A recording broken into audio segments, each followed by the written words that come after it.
আসসালামু আলাইকুম সবাইকে স্বাগত জানাচ্ছি AR নিউজ বিডি চ্যানেলে। স্ত্রী সামিরার নোংরা খেলা আর নিজের সবচেয়ে কাছের গাদ্দার বন্ধু ডনের বেইমানিতেই পৃথিবী থেকে বিদায় নিতে হয়েছিল স্বপ্নের নায়ক সালমান শাহকে।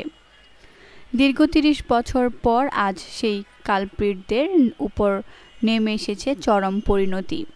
জেলের ভেতর করা ডিম থেরাপিতে বেইমান ডন একে একে উগরে দিচ্ছে সেই কালরাতের সব ভয়ঙ্কর সত্যি।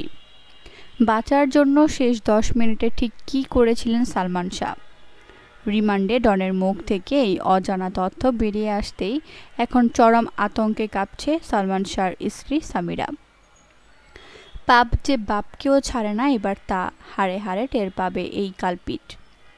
দুনিয়াতেই এমন ভয়াবহ পরিণতি অপেক্ষা করছে সামিরার জন্য, যা দেখলে শিউরে উঠবে সবাই।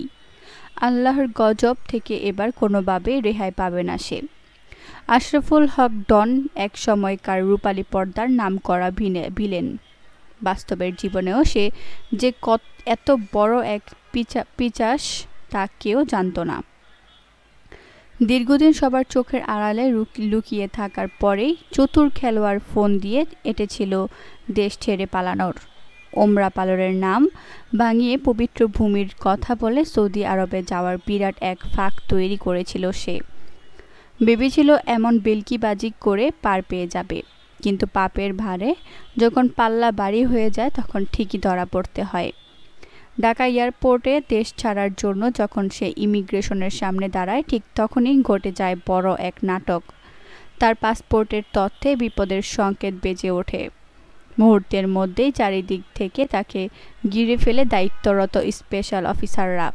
খবর পেয়ে দ্রুত সেখানে ছুটে যায় সিআইডির একটি বিশেষ টিম। চোখের পলকে পুরো এলাকার পরিবেশ থমথমে হয়ে যায় এবং পাকড়াও করা হয় এই কালসাপকে। তবে আসল চমক হলো ডনের এই পালানোর গোপন খবরটি কোনো সাধারণ মানুষের কাছ থেকে আসেনি, আর অতি কাছের কোনো এক আপনজনই পুলিশকেই খবর দিয়ে দেয়। বাতাসে এমন কোথাও খাসছে যে এই ঘটনার পেছনে অভিনেতা ডিপজলের কোনো না কোনো ভূমিকা থাকতে পারে।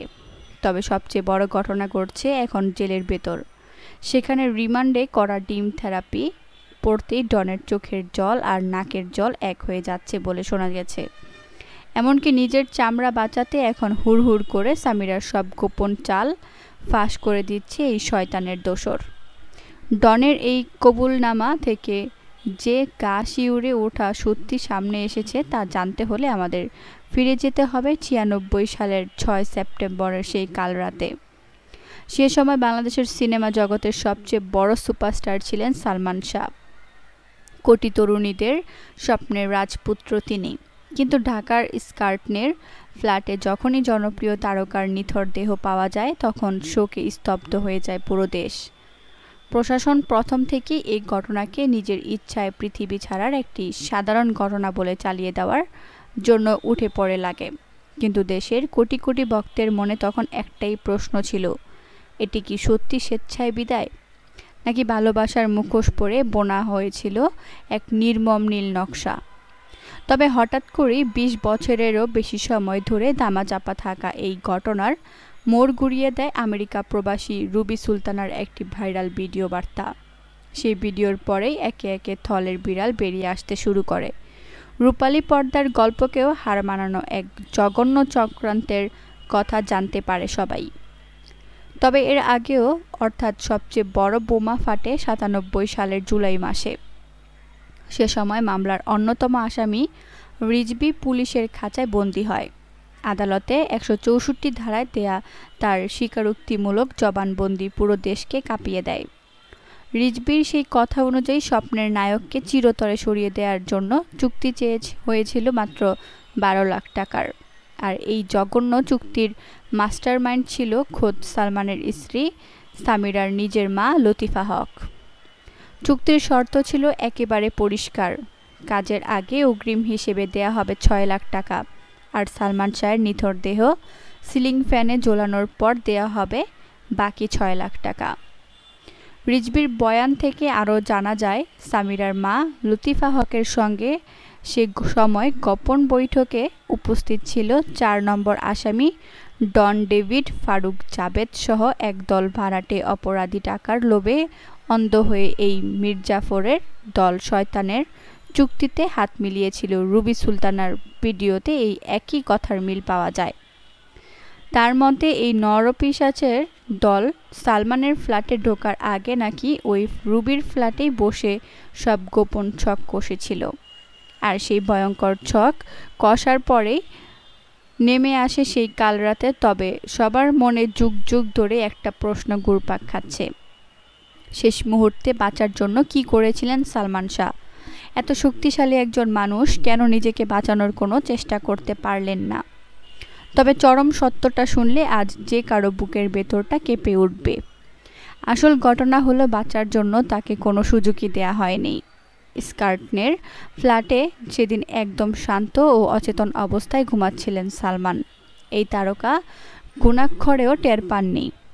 তার সবচেয়ে কাছের মানুষরাই তাকে চিরতরে শেষ করে দেওয়ার ফাঁদ পেতে রেখেছে। আর কি সুযোগ বুঝে মুহূর্তেই ঘরের দরজার আড়াল থেকে হায়নার মতো লাফিয়ে পড়ে ওই পাছন্ডের দল। ফারুক তার পকেট থেকে বের করে আনে একটি বিষাক্ত ক্লোরোফর্মের শিশি। আর সবচেয়ে শিউরে ওঠার মতো ব্যাপার হলো, স্ত্রী সামিরা নিজের হাতে রুমাল ভিজিয়ে সেই বিষাক্ত জিনিস চেপে ধরে স্বামী সালমানের নাকে। অর্থাৎ বাঁচার জন্য শেষ কয়েক মিনিটে সালমান শাহ লড়াই করার বিন্দুমাত্র সুযোগও পাননি। বিষাক্ত গ্যাসে যখন তিনি ছটফট করছিলেন, তখন ঘরের ভেতরে থাকা 5 থেকে 6 জন লোক তাকে শক্ত করে ধরে চেপে রাখে। ধস্তাধস্তির এক পর্যায়ে ড্রেসিং রুমের দরজায় এসে দাঁড়ায় চলচ্চিত্র প্রযোজক ও মামলার 3 নম্বর আসামি আজিজ মোহাম্মদ বাই। সে ঘরে ঢুকে সালমানের দুপাশ শক্ত করে চেপে ধরে এবং শরীরে একটি ফাঁকা সিরিঞ্জ দিয়ে ইনসুলিন ইঞ্জেকশন পুশ করে। এই জঘন্য কাজে সরাসরি সাহায্য করেছিল সামিরা এবং তার মা লতিফা হক। সালমানের শরীর যখন একদম নিস্তেজ হয়ে পড়ে, তখন ড্রেসিং রুমের ভেতর থেকে একটি মই টেনে আনা হয়। ডন এবং তার সহযোগীরা আগে থেকেই সাথে করে নিয়ে এসেছিল প্লাস্টিকের শক্ত দড়ি। সেই দড়ি দিয়ে ফ্যানের সাথে ঝুলিয়ে দেওয়া হয় বাংলাদেশের সবচেয়ে জনপ্রিয় তারকাকে। এত বড় জলের মতো পরিষ্কার জবানবন্দি এবং এতগুলো কালপ্রিটের নাম প্রকাশ্যে আসার পরও তদন্ত সংস্থাগুলোর ভূমিকা ছিল রীতিমতো হাস্যকর। এই ঘটনার 1 বছর পর সিআইডি রিপোর্ট দেয় যে সালমান শাহ স্বেচ্ছায় পৃথিবী থেকে বিদায় নিয়েছেন। এরপর দীর্ঘ 12 বছর পর যখন জুডিশিয়াল রিপোর্ট সামনে আসে, সেখানেও এই একই গদগাদ বাঁধা মিথ্যা নাটক সাজানো হয়। সবচেয়ে অবাক করার বিষয় হলো, জবানবন্দিতে যাদের নাম সরাসরি উঠে এসেছিল, সেই আজিজ মোহাম্মদ ভাই, সামিরা, লতিফা হক কিংবা ডনকে কোনোদিন রিমান্ডে নিয়ে মুখোমুখি জিজ্ঞাসাবাদ করার প্রয়োজনই মনে করেননি তারা। তবে সালমানের মা নীলা চৌধুরীও পুরো পরিবার বারবার আদালতের এই রিপোর্টের উপর নারাজি আবেদন দেন। 2015 সালে র্যাবকে যখন নতুন করে তদন্তের দায়িত্ব দেওয়া হয়, তখন আইনি ঝামেলার কথা বলে আবারও সেই তদন্ত থামিয়ে দেওয়া হয়। এরপর 16 সালে মামলাটি নিম্ন আদালতে ফেরত গেলে নতুন দায়িত্ব পায় পিবিআই।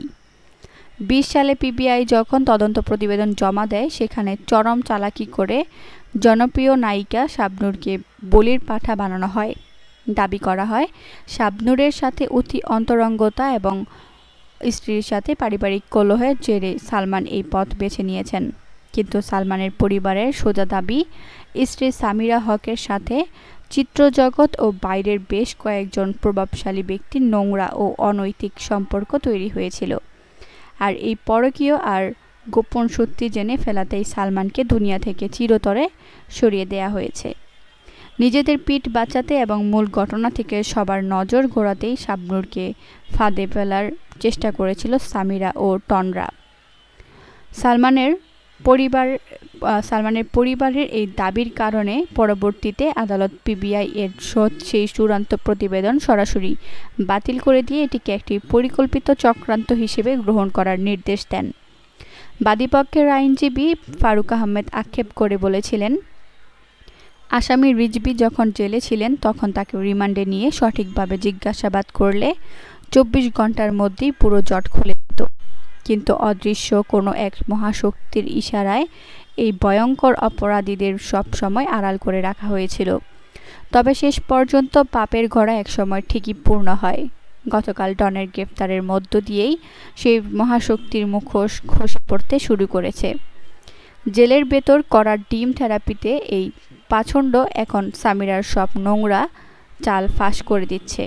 এত বছর ধরে ধরাছোঁয়ার বাইরে থাকা সামিরার জন্য এখন উল্টো দিন বোনা শুরু হয়ে গেছে।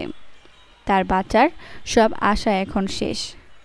পালানোর আর কোনো পথ খোলা নেই তার সামনে।